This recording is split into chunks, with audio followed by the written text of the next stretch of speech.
Space Coconut. Okay, we're going to talk about the recent perk changes and the changes to Pyramid Head that were announced recently in the dev update.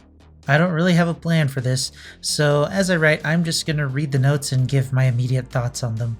Before I get into this one, congratulations to the channel, you guys got to 10,000 subs. Hooray. If you're new here, hit that sub button because our next goal is the very far off 100,000 milestone, and hit the bell if you don't want to miss any videos in the future. YouTube likes to unsub and turn off notifications for viewers because of reasons. So if you've already hit those buttons, double check to make sure that YouTube didn't turn them off for you. If you ever want to discuss anything you see in my videos, come by Twitch where I'm live every Saturday. Now, let's see what the geniuses at Behavior have done this time. But actually, before I get into it again, I want to remind everyone that they mentioned that they were working on these perks since January 23rd. At least that's when the dev stream was, where they mentioned it. We have a list of several low usage perks, and I have the list with me right here. So here are some perks that we plan to hit soon that are low usage. Small game, cruel limits, any means necessary, slippery meat, vigil, this is not happening, and technician. Oh. All of these are things that we would like to give some updates. My question is? They've been working on these changes for 8 months. With that perspective in mind, let's go. Pyramid Head. So the big complaint from the survivor's point was that he could fake using his power very effectively, forcing them into a lose-lose situation against practiced Pyramid Heads. So we have a very expected change that falls in line with other killers where he now has a cooldown after canceling his power. The biggest complaint that killers had with the character was that his power was difficult to use along with having a massive penalty for missing. Let's completely ignore the other side where survivors can avoid getting tormented for an entire match. That's besides the point. But of course, now we have a partial fix to that problem, in that the penalty has been reduced. We don't know by how much, so it's impossible to tell if it's enough to compensate for the loss of an entire tactic. My personal issue with this is that reducing the penalty was the wrong choice for the balance. If the goal was to drive killer players to follow through with a ranged attack rather than canceling it and going for an M1 hit, then rather than easing the penalty for a miss, the attack itself should have been slightly buffed. If the ranged attack was more difficult to dodge, then the long cooldown would have been fine because the killer would feel good for getting the hit. With this change, survivors gain more opportunities to avoid the hit, while the killer can simply have less time before they can try again. It's another example of the devs choosing the survivor gameplay experience over the killers, instead of considering them both simultaneously. The devs chose to lessen the punishment for failure, instead of making it more rewarding to succeed with the Pyramid Head's ranged attack.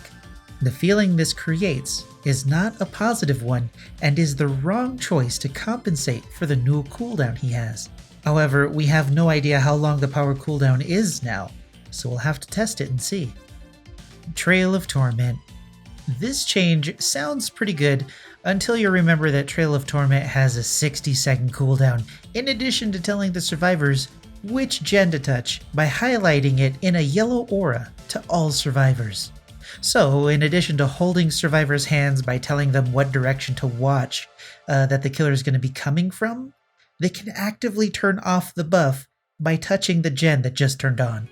16 seconds of undetectable status, while bad, is still better than the possible 0 to 5 seconds that could be given if a survivor is hiding near a gen, and then you have to wait 60 seconds before you can try to use the perk again. While this perk will have some synergy with Dragon's Grip, it has a cooldown of 80 seconds, making it awkward to use with the new Trail of Torment. But it doesn't really matter, since once again, the devs put a killer perk under the control of the survivors. This perk is going to be in the usual place in the garbage can, where survivors who understand what's happening will be able to shut it down completely. Tinkerer is better, and the better players have already begun playing around it. Forced Penance. Even though the devs have increased the duration of this perk, the problem with Forced Penance is the same. It's completely dependent on what the survivor does, and if survivors don't choose to try and body block while you're carrying another survivor, you're not going to get any use out of this perk. And because you can't know for sure whether survivors are going to body block or not in your match, you don't know whether you're going to get any use out of this perk. It's interesting, but it's too situational to be really useful to a large degree. Blood Pact. This is a survivor perk, and in swift groups it has the potential to cause a lot of headaches for players if it stacks with other movement speed buffs. I really hope this one doesn't go through. Any means necessary. Not really a big deal because unmind gameable loops exist. If a pallet loop can't be mind gamed, the pallet is going to be broken, rendering the perk as useful as Forced Penance. Crew limits. They increase the radius as if it's going to help. Clearly, the devs don't know that they should run away from gens when it gets finished, because this has to have been made to help killers deal with a dev survivor that likes to hide near gens after it's finished. Mindbreaker, increasing the duration of the exhausted effect, but because of the 50% gen progression limitation, this extended duration probably isn't going to improve the perk. Slippery Meat. I don't think the buffs are going to do much for this perk, but the fact that they adjusted the perk because it's a dated design gives me hope that we're going to start seeing changes to other perks that have needed changes for years. Fanatiphobia. They removed the heal speed penalty, which was completely useless on its own anyway, but are increasing the penalty on other actions instead. I can't make a judgment on this perk until I find out what the action penalty was increased to. I'm not optimistic because Thana was one of those perks that the devs are going to be very cautious about buffing. Expect the buff to be weak. We're Gonna Live Forever sounds like less farming and more attempts to flashlight blind and pallet stun. This is going to lead to more free hits if a killer is extra alert when they down a survivor. Technician. Baby survivor perk I wish I had. Pop Goes the Weasel. They reduced the time of this perk from 60 to 45 seconds, which will negatively impact its use during the mid-game, but it'll still remain powerful during the end game when you're fighting against survivors finishing the last 1 or 2 gens. The important thing to note here is the reason that Almo gave to nerf Pop. Pop's duration is being reduced because we found you could spend too much time doing other things and still have it available. Some genius on the forums wrote, "Kinda like Decisive Strike?" There is no way that they can ignore the issue with Decisive Strike now. And if they do, then they're just being assholes with fingers in their ears yelling la la la at the top of their lungs.